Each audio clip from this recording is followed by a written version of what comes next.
"Hi, you're on the Reddit Confessions channel. Let me tell you what happened the exact second," she said. No, not loudly, not angrily, not even with a hint of remorse. Just one soft, tired whisper, like she was swatting away a fly she'd grown used to. And that's when I knew it was over. We were standing in the middle of the parking lot behind a diner off Route 8. It was 9:47 p.m. I know because I looked down at my phone right after, maybe hoping a notification would distract me from what I just heard.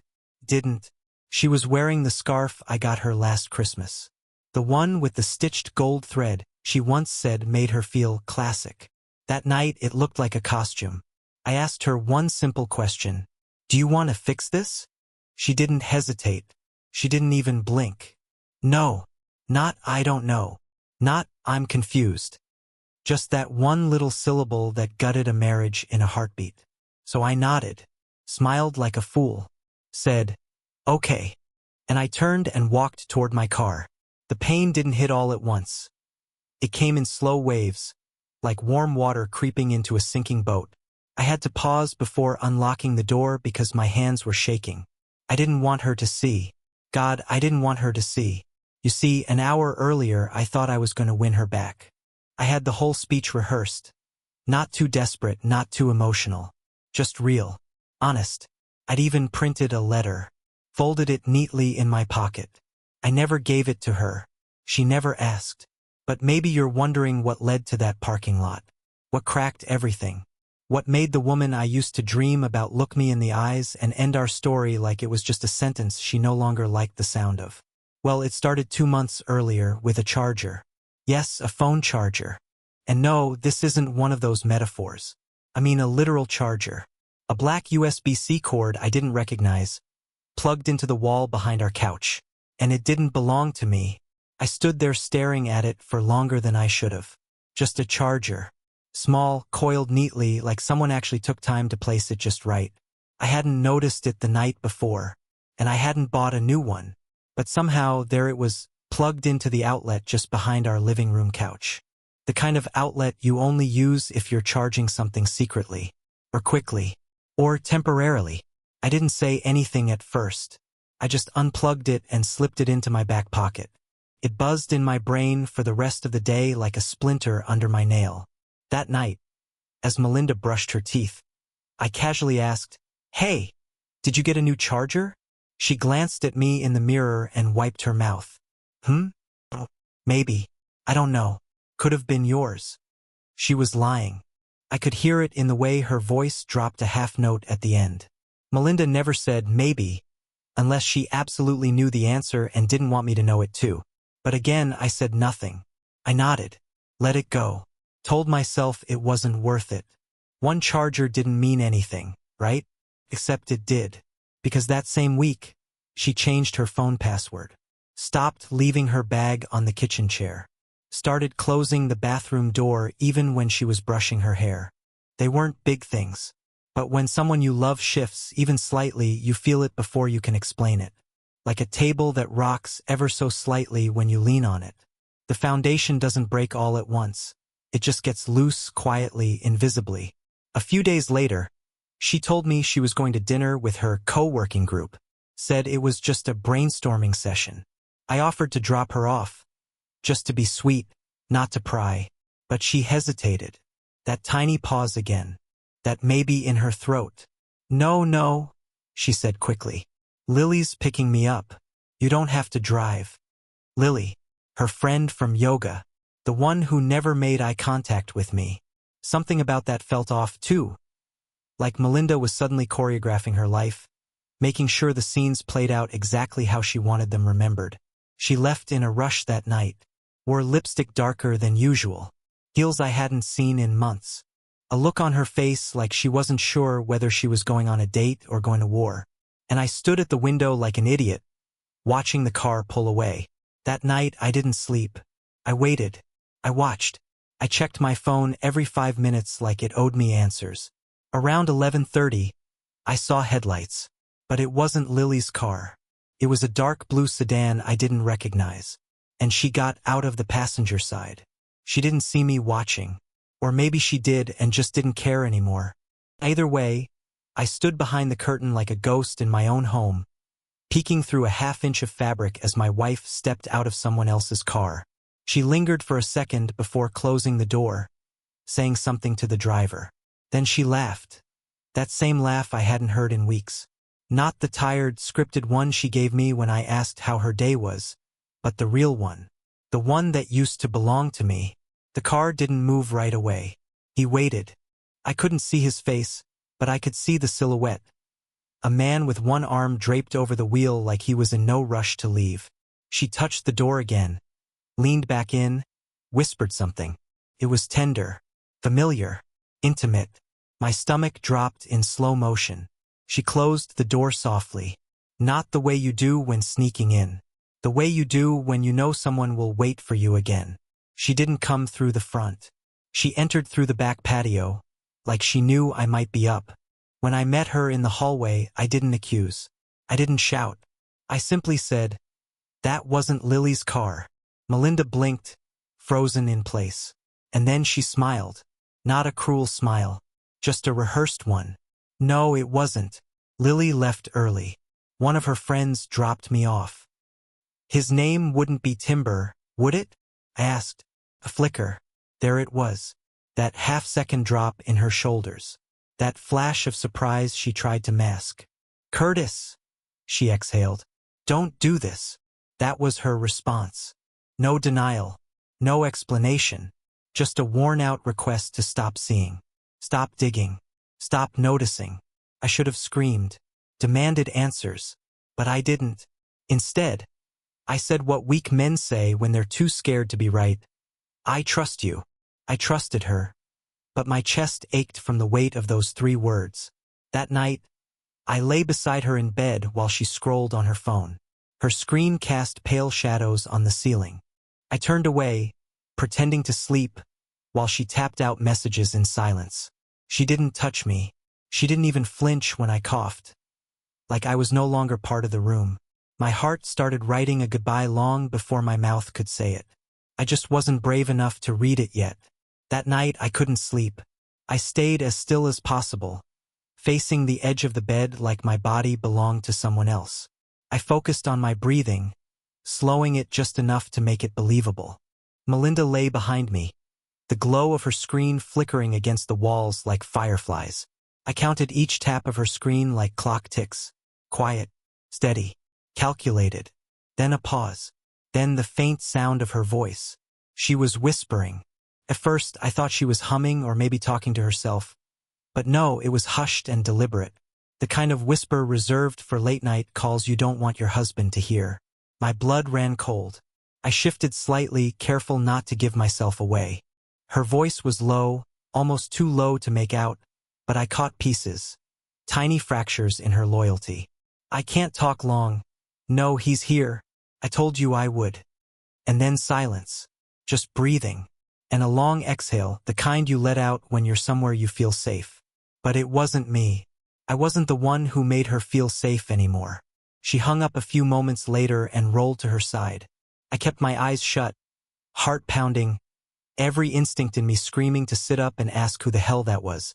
But I didn't, because deep down I already knew. I knew that if I asked her then, she'd lie. And worse, I'd believe her, because that's what I'd always done. The next morning, she made coffee like nothing had happened. She even offered me the mug with the little chip on the handle, the one she always said was her favorite. It felt like a strange kind of performance, like she was playing the part of a wife who still cared. I almost laughed at the absurdity. Later that afternoon, I did something I never thought I'd do. I installed a tracking app on her phone. I hated myself for it. I kept justifying it as confirmation, as truth-gathering. But the truth is I was desperate.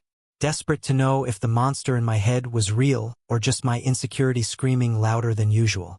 That night, she told me she had another strategy dinner. I nodded and smiled, just like she did the night before when she lied to my face. The moment she left, I opened the app. I watched her little dot move, and when it stopped, it wasn't at a restaurant. It was at a small boutique hotel downtown. I stared at the screen until the dot stopped moving inside the building. She was staying. She wasn't meeting. She wasn't brainstorming. She was spending the night with him, and I was just a blinking dot on a map too. But mine was stuck at home, in a marriage that didn't exist anymore. I don't know how long I sat there staring at her location. Maybe minutes, maybe hours. Everything around me blurred. My coffee went cold. My phone buzzed with work notifications I couldn't read, and the only sound I really heard was the blood rushing in my ears. She was really there. A hotel. No event center. No restaurant. Just rooms, beds, lies. I looked it up, the Harper. Boutique. Quiet. Romantic. The kind of place couples went when they didn't want to be seen. I wanted to scream, but I didn't. Instead, I just sat in that silence. It was heavy, like wet fabric clinging to my skin. It was suffocating. Around midnight, I did something reckless. I drove there. I don't know what I was hoping for. Closure? A confrontation? Or maybe just the pathetic, broken truth finally shoved in my face, so I'd have no choice but to deal with it. I parked across the street, engine still running, and stared at the building like it might blink and tell me it was all in my head. But it didn't. Her car was there. I knew that dent in the rear bumper too well. I walked to the front door, heart hammering, steps unsteady. My legs felt like they were dragging the weight of every lie she'd ever told me. I stood just inside the lobby, watching the elevator numbers shift slowly on the wall. Floor 3, Floor 4, Floor 5. I didn't even know which room was hers. That was the only thing she hadn't left behind, her last layer of secrecy. And then, as if the universe wanted to humiliate me properly, the elevator chimed. Out stepped Melinda, not in her business clothes. No blazer, no laptop bag, just a long, burgundy coat I'd never seen before. Her hair down, her expression glowing. She didn't see me right away, but he did. He came out a few steps behind her. Tall, confident, the kind of man who walks like the world makes room for him. She reached for his hand without thinking, muscle memory. Then she saw me, and everything on her face collapsed in an instant. She froze. I didn't say a word. I didn't make a scene. I didn't even look at him. I just met her eyes, and with a voice steadier than I expected, I said, "So it's real." She opened her mouth. Nothing came out. I smiled through whatever was breaking inside me and turned to walk back out into the cold. She didn't follow. She never did. I don't remember driving home. The engine must have known the way. My hands were on the wheel, but my mind was somewhere between disbelief and exhaustion. I kept replaying her face in that lobby. Not guilty, not ashamed, just caught. Like a child whose game had ended earlier than expected. I expected tears, a chase, an apology maybe, but there was nothing. Just silence, like I hadn't meant anything at all. When I got home, I sat in the dark. No TV, no music, just me, the creaking of our two old floorboards, and the hum of the fridge that suddenly felt too loud. That was the night I accepted I wasn't in a marriage anymore. I was just a character still standing in a story that had already moved on without me. I didn't sleep, couldn't. Every time I closed my eyes, I saw her hand in his. Not the betrayal, that wasn't even the worst part. It was how easy it looked for her, like she'd been holding his hand for months, maybe even dreaming about it while I was asleep next to her, wondering why she faced the other way. By morning, she still hadn't texted. Nothing. Around 10 a.m., my phone buzzed. Not a message, a call. From Lily, the real Lily. "Curtis, hey." I didn't know who else to call. "I heard. She told me you found out." I sat up straight. "She told you?" There was a pause, a hesitant exhale. "Yeah, last night. Said she ran into you and that you didn't take it well." I almost laughed. Didn't take it well? She said what exactly? Lily sounded uneasy. That you just showed up out of nowhere, said some dramatic line, and walked off. She said she tried to stop you, but you weren't in a place to talk. That's when it hit me. She was rewriting it. Already. Reframing the scene to make herself sound like a concerned, heartbroken woman who just couldn't reach her poor, crumbling husband. I felt nauseous. "I'm sorry, Curtis," Lily added quietly. "I didn't know about any of this. I swear. I thought Timber was just helping with her project. She made it sound harmless. She's good at that, I said. I hung up shortly after, polite but short. Then I sat in the kitchen and realized something even more painful than the cheating. She didn't even feel guilty enough to lie to me anymore. Now she was saving the lies for everyone else.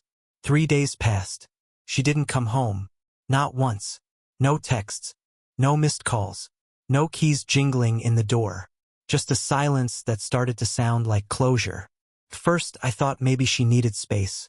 That maybe this was her version of hitting rock bottom before realizing what she was about to lose. But by day 3, I finally admitted to myself, she wasn't confused. She was choosing. Then came the knock. I was folding laundry, something she used to nag me for doing wrong. When I heard it, slow, measured, not rushed, not frantic. I opened the door expecting a delivery or maybe one of the neighbors asking about our recycling bin again. But it wasn't either of those. It was him, Timber, wearing a button down like he hadn't just detonated someone else's life, standing there with his hands in his coat pockets like he was about to give me unsolicited advice on composting. "Curtis," he said, as if we were old friends meeting for brunch. "Mind if we talk for a second?" I didn't move. I didn't speak. I just stared at him, trying to process the absurdity. He looked too calm, too clean to be standing on my porch after stealing my wife. Eventually, I stepped aside. Not because I wanted him in my house, but because I wanted to hear what kind of delusion would come out of his mouth. He walked in, looked around like he was inspecting something, and sat on the edge of the couch I used to nap on with Melinda every Sunday afternoon. "I didn't come here to fight," he started. "I came here because I think you deserve to know the truth." The truth. That word again. "I know you saw us, and I know it looked bad. But Melinda's not the villain here. She's been unhappy for a long time, Curtis. She told me you were more like a roommate than a partner. That she didn't feel seen." I laughed, sharp and bitter. She didn't feel seen? She had everything. I cooked for her. I supported her through every whim and side project. I built my life around her moods. He had the nerve to look sympathetic. "I'm not saying you're a bad guy. I'm saying you were her bad guy."